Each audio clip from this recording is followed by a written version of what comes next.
At the end of the summer between kindergarten and first grade, I caught the stomach flu. This has all of the components of regular flu. However, with the stomach flu, you throw up in a bucket and not the toilet because you're sitting on it. The sickness gets purged from both ends. This lasted for about 10 days. But just before it had passed, the sickness was granted an extension in the form of pink eye. My eyelids were so fused together by the dried mucus generated during the night that the first day I awoke from the infection I thought I had gone blind. When I started first grade, I had a kink in my neck from 10 days of bed rest and 2 swollen, bloodshot eyes. Josh was in another group and didn't have my lunch, so in a cafeteria bursting with 200 kids, I still had a table all to myself. I started keeping spare food in my backpack that I would take into the bathroom to eat after lunch, since my school meals were usually confiscated by older kids who knew I wouldn't stand up to them since no one would stand with me. This dynamic persisted even after my condition cleared up, since no one wants to be friends with the kid who gets bullied, lest they have some of that aggression directed towards themselves. The only reason this stopped was due to the actions of a kid named Alex. Alex was in the 3rd grade and was bigger than most of the other kids in any grade. Around the 3rd week of school, he started sitting with me at lunch, and this put an immediate end to the shortage of my food supply.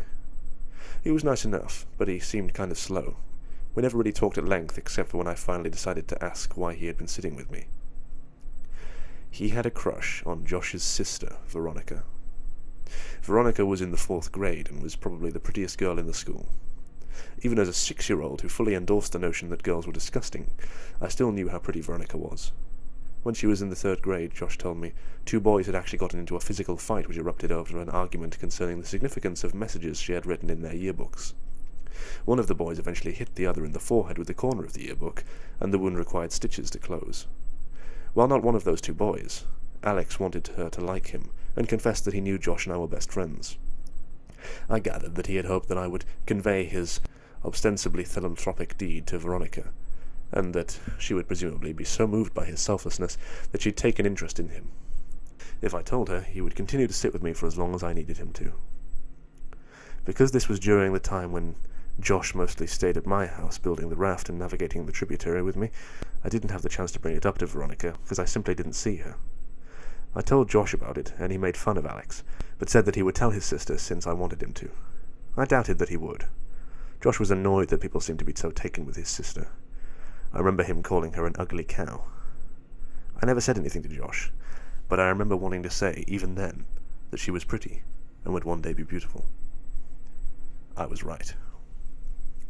When I was 15, I was seeing a movie at a place my friends and I had come to call the Dirt Theatre. It was probably nice at some point, but time and neglect had weathered the place severely. This theatre had movable tables and chairs on a level floor, so when the theatre was full, there were very few places you could sit and see the whole screen. The theatre was still open, I imagine, for 3 reasons. 1, it was cheap to see a movie there. 2, they showed a different cult movie twice a month at midnight. And 3, they sold beer to underage kids during the midnight showings.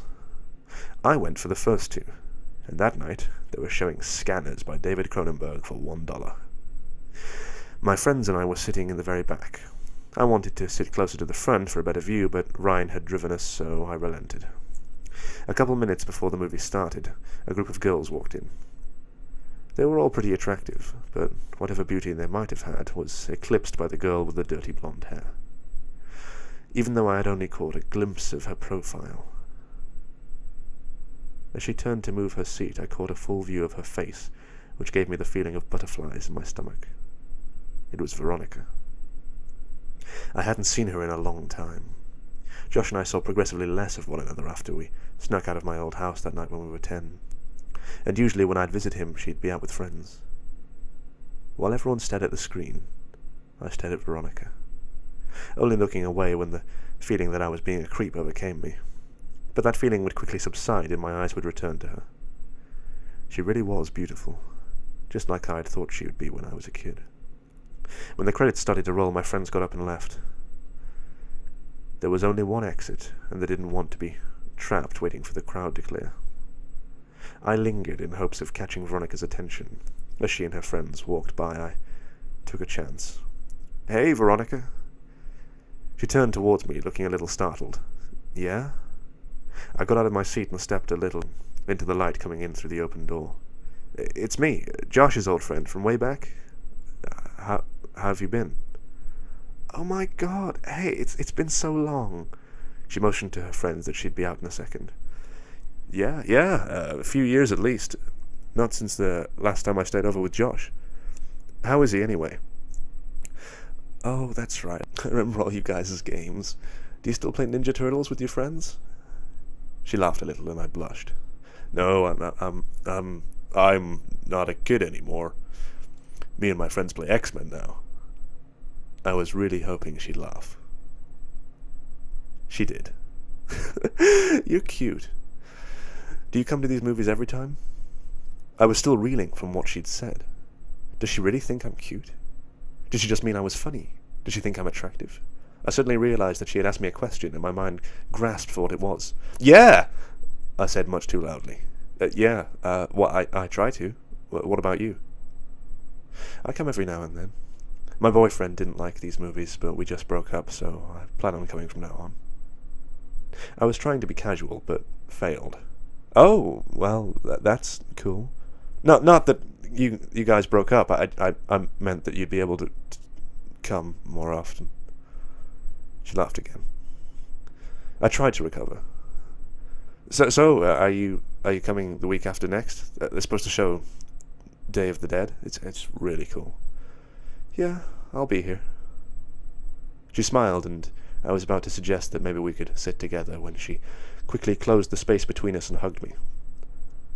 It was really good to see you, she said with her arms around me.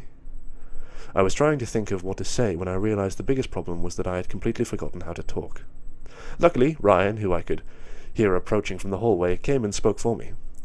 Dude, you know the movie's over, right? Let's get the fuck out. Oh, yeah. Veronica let go and said that she'd see me next time.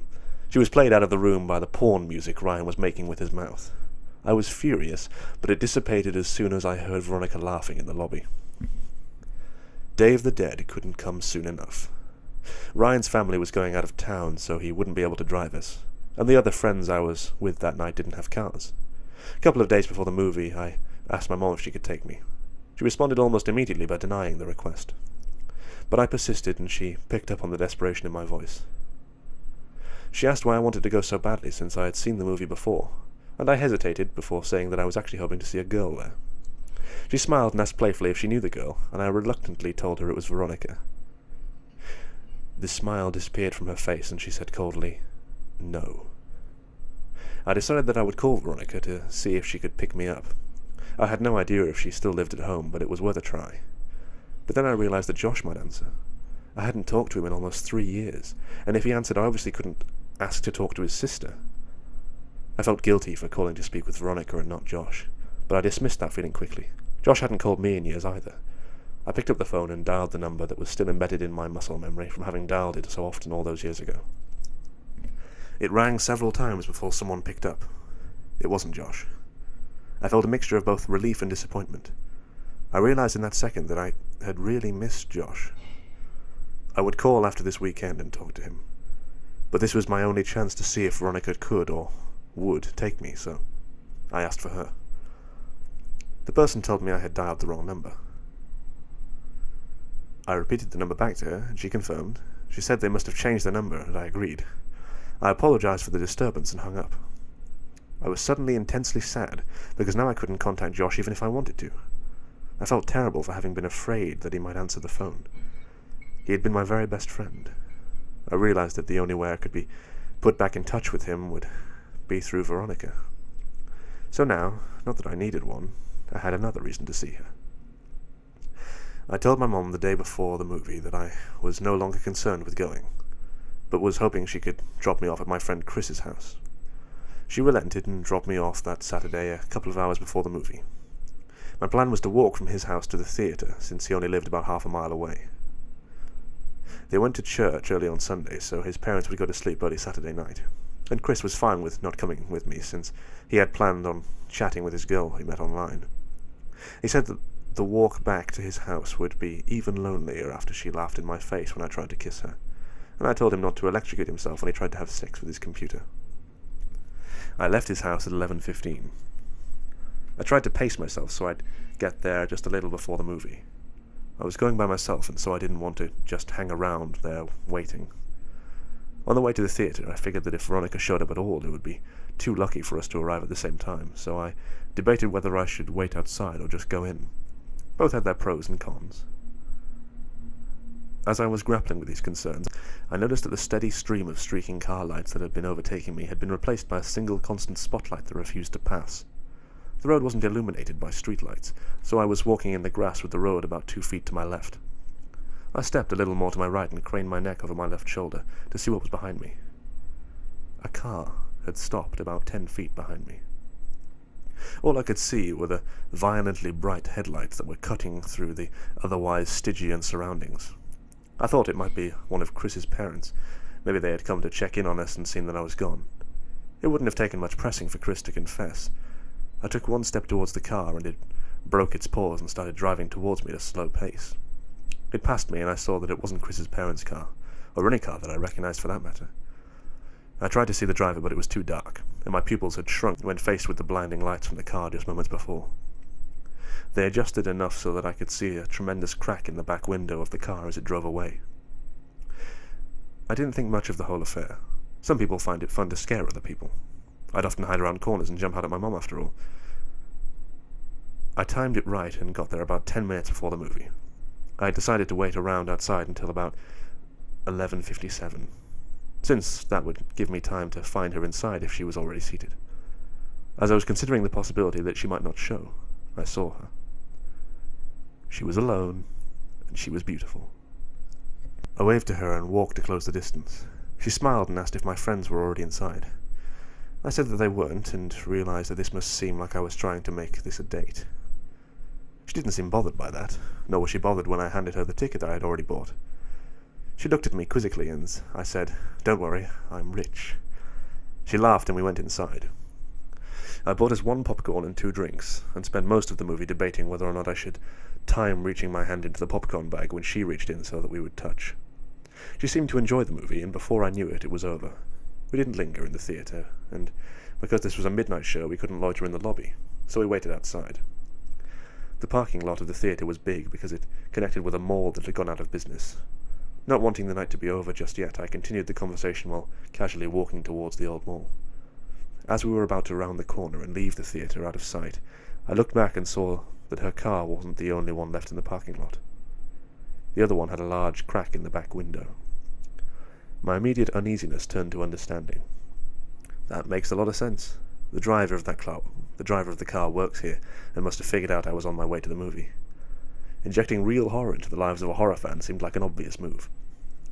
We walked around the mall and talked about the movie. I told her that I thought Day of the Dead was better than Dawn of the Dead, but she refused to agree. I told her of when I called her old number and about my dilemma about who would answer the phone.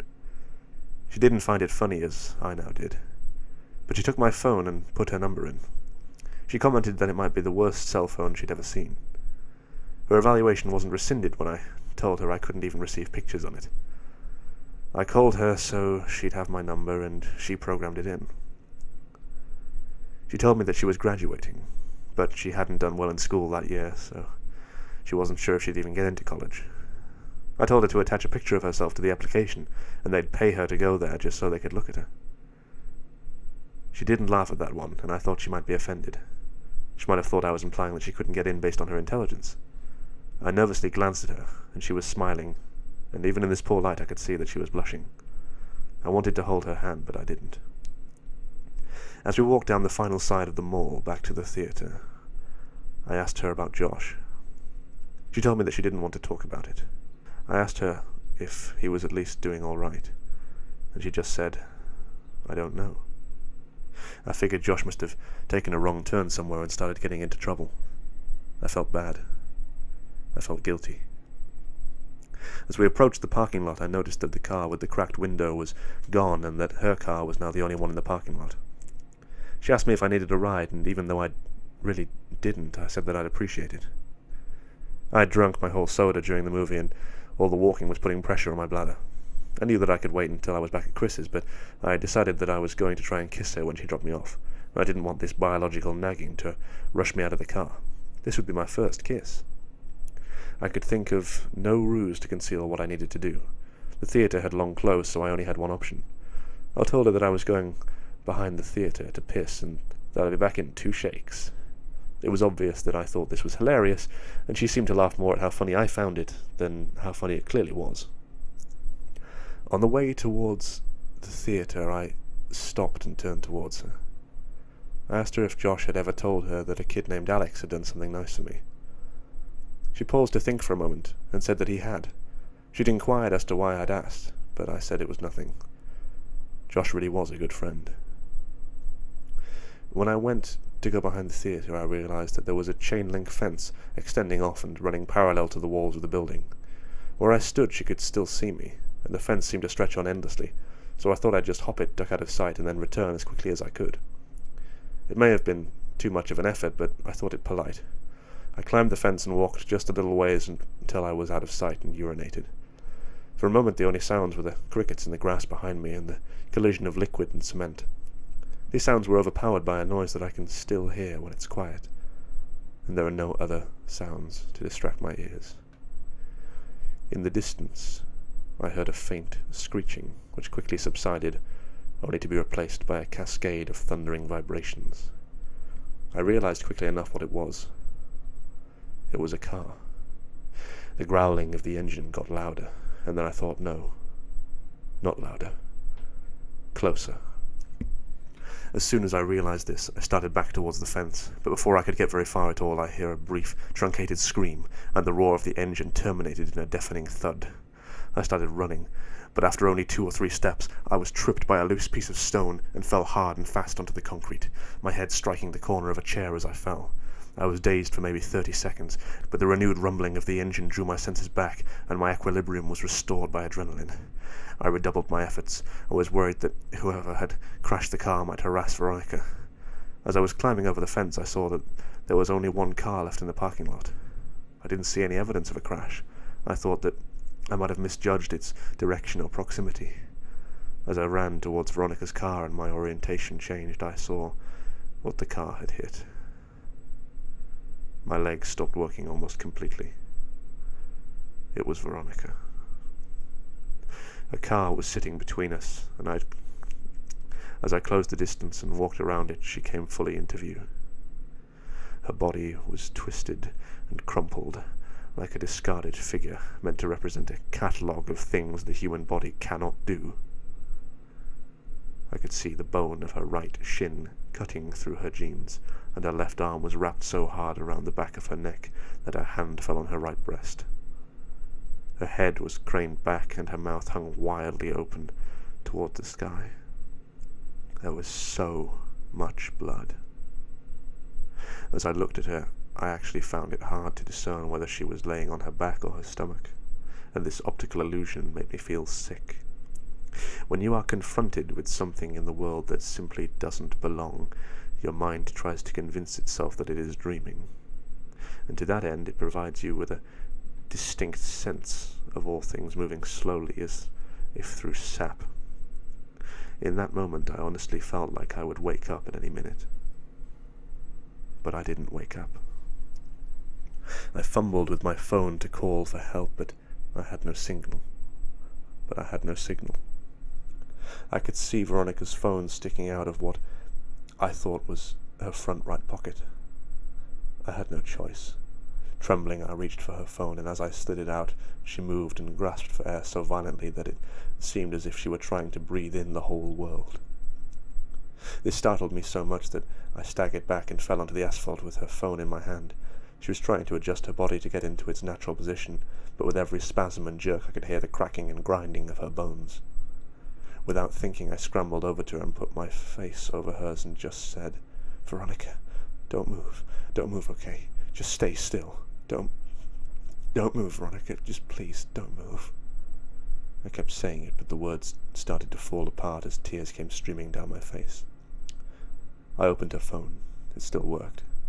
It was still on the screen where she had saved my number, and when I saw it, I felt my heart break a little. I called 911 and waited with her telling her that she would be okay, and feeling guilty for lying to her every time I said it. When the sound of sirens tore through the air, she seemed to become more alert. She had remained conscious since I found her, but now more of the light was coming back into her eyes.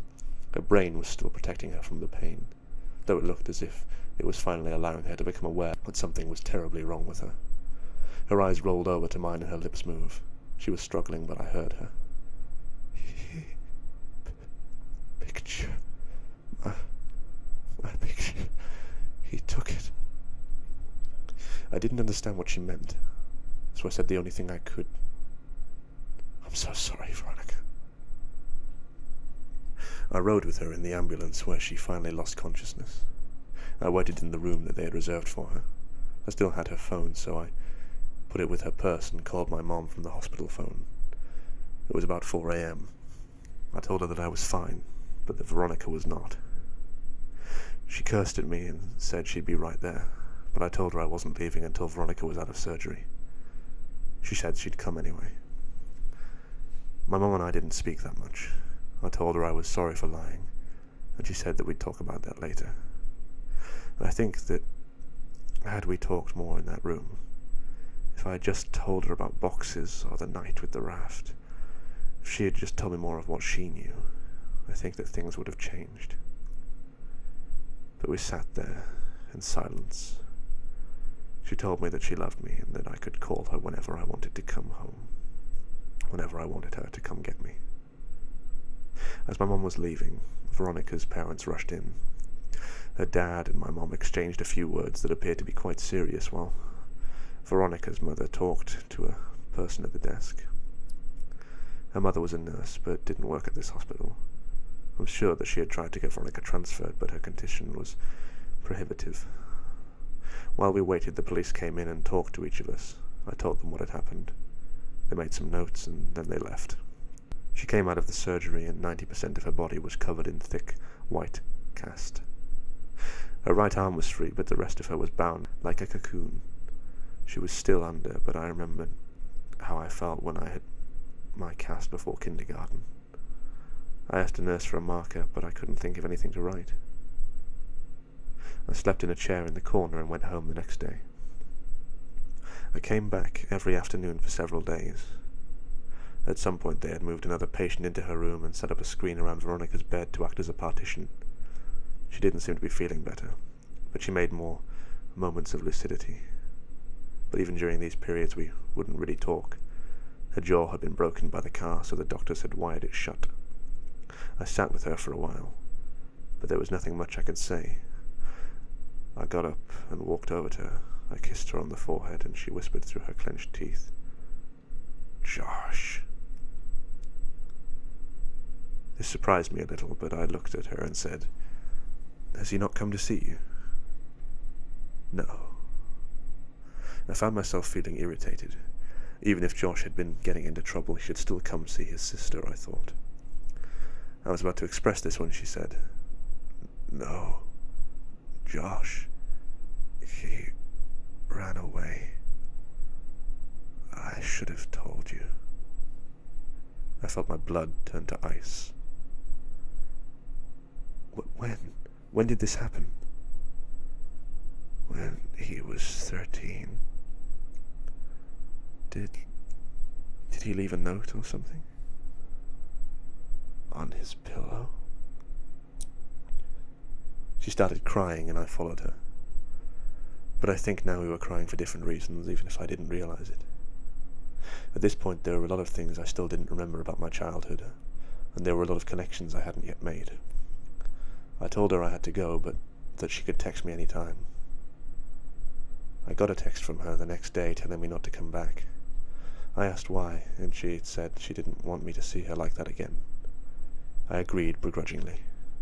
We texted each other every day, though. I kept this from my mom because I knew she didn't like me talking to Veronica. Usually her texts were fairly short and mostly only in response to more lengthy texts that I would send her. I tried calling her only once.